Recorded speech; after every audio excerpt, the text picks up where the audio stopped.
Good morning, adventurers, and welcome back to Rain World.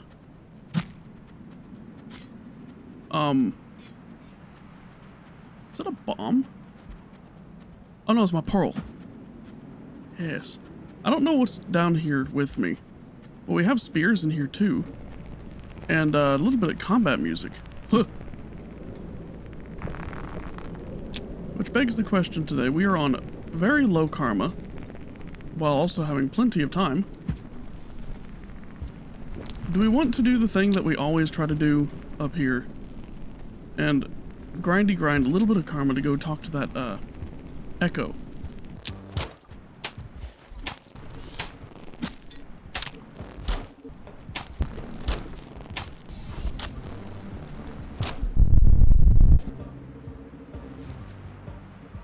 Alright, adventurers, change of plans. We're not grinding this shit anymore. I've had enough of it.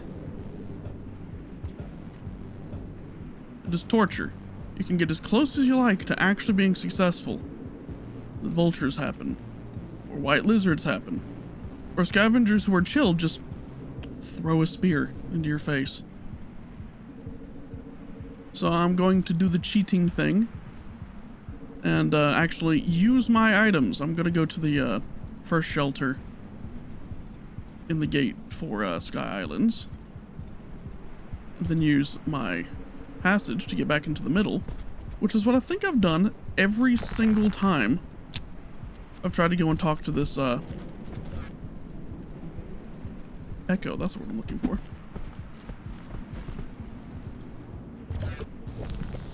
No.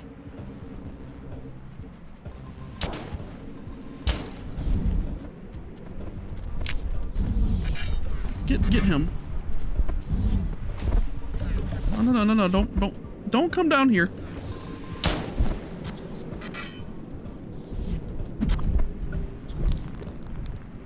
Body shot. I think I sucked all the nutrients out of his lizard.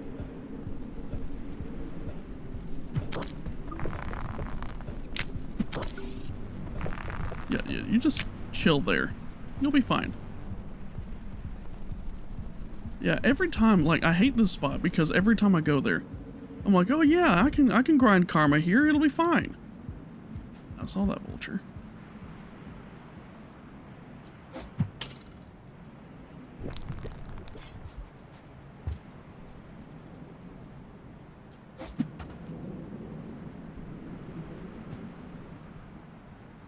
Ooh, I hate this spot. And every time I'm like, oh yeah, I'll just go and grind out some karma over here. It'll be fine. And it never is. There's never any food. It's like the first few cycles go great.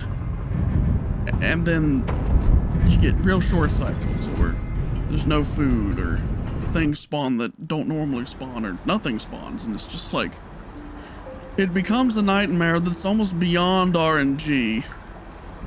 It gets to the point where it becomes personal.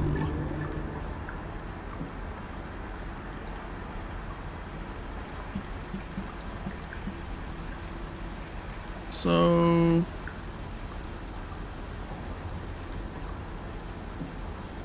you know what? We're gonna worry about that later. Whoa. Yeah.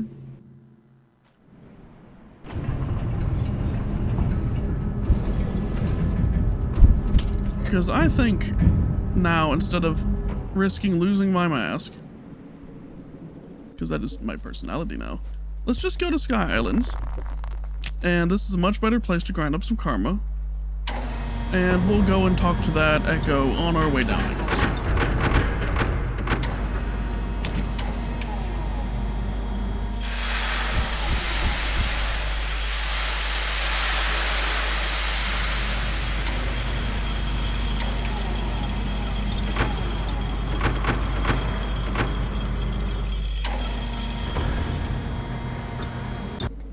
Ooh. Can I just... Aw, they're not...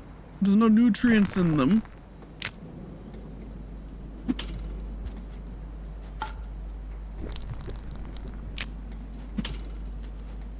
want to climb up to go and stab those things. But alas, I cannot. But while we walk across this pillar here, it might be interesting to, I don't know, do we want to talk about some of the things that have been brewing inside the mind? Because I am heavily considering, and even starting some writing work on making my own large in-depth region mod.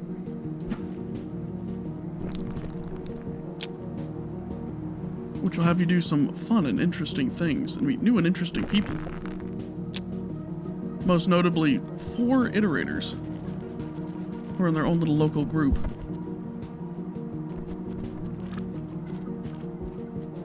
And who are all of a different type instead of using, being liquid cooled.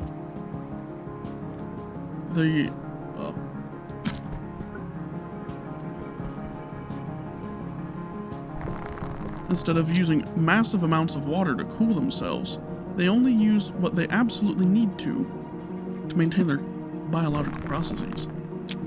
And their structure itself is shaped differently to be air-cooled.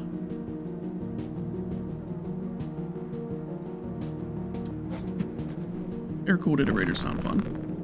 Got names for them. There's 8 Viridian Peaks. Wind in the Valley. Silver Sojourn.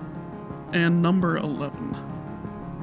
Which number 11 is probably the most interesting because it's a physically smaller iterator. But he's a test bed for the air-cooled technology.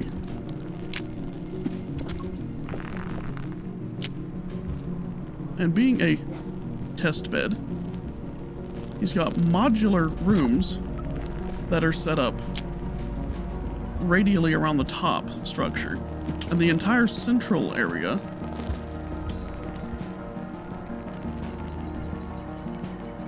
is let go.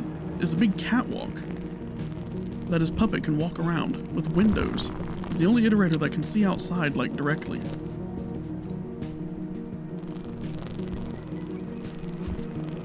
So he's functionally similar to a, oh, you know how bumper cars work with that thing?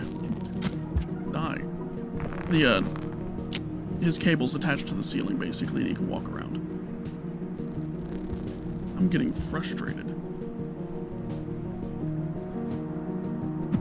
So his primary purpose was to test the viability of air-cooled iterators, and then later on became a modular test bed for new modules and things to better future designs, which the other 3 in that group, oh my god, I hate that. The Golden Grove local group. But an interesting thing, a mistake was made. Okay. Well, that's going to be a problem.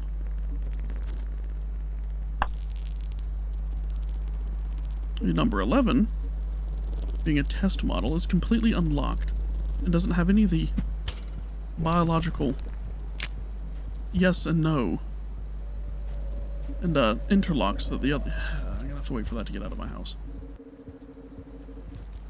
Basically, number 11 is not part of the taboo that the other ones are. He's completely free. I'm not going to be able to get it out of the... I'm going to have to lure it out, aren't I?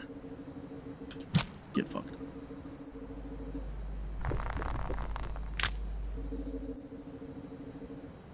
There we go. And because he's completely free, number 11 can just think and act on his own things. He's not tied to simulating void fluid or figuring out how to ascend. He's just himself, and has passed this knowledge on to the other 3. So they're all committing their own fancy little taboos. Basically just being alive. And in life comes experience. And our playthrough starts as a little slug cat that 8 Viridian Peaks has created with special abilities, which I can go over more if anybody's interested. We've made it to where we're going, so I think that's a good way to end it on a little bit of a cliffhanger. And I can give better descriptions on what kind of stuff I'm working on later.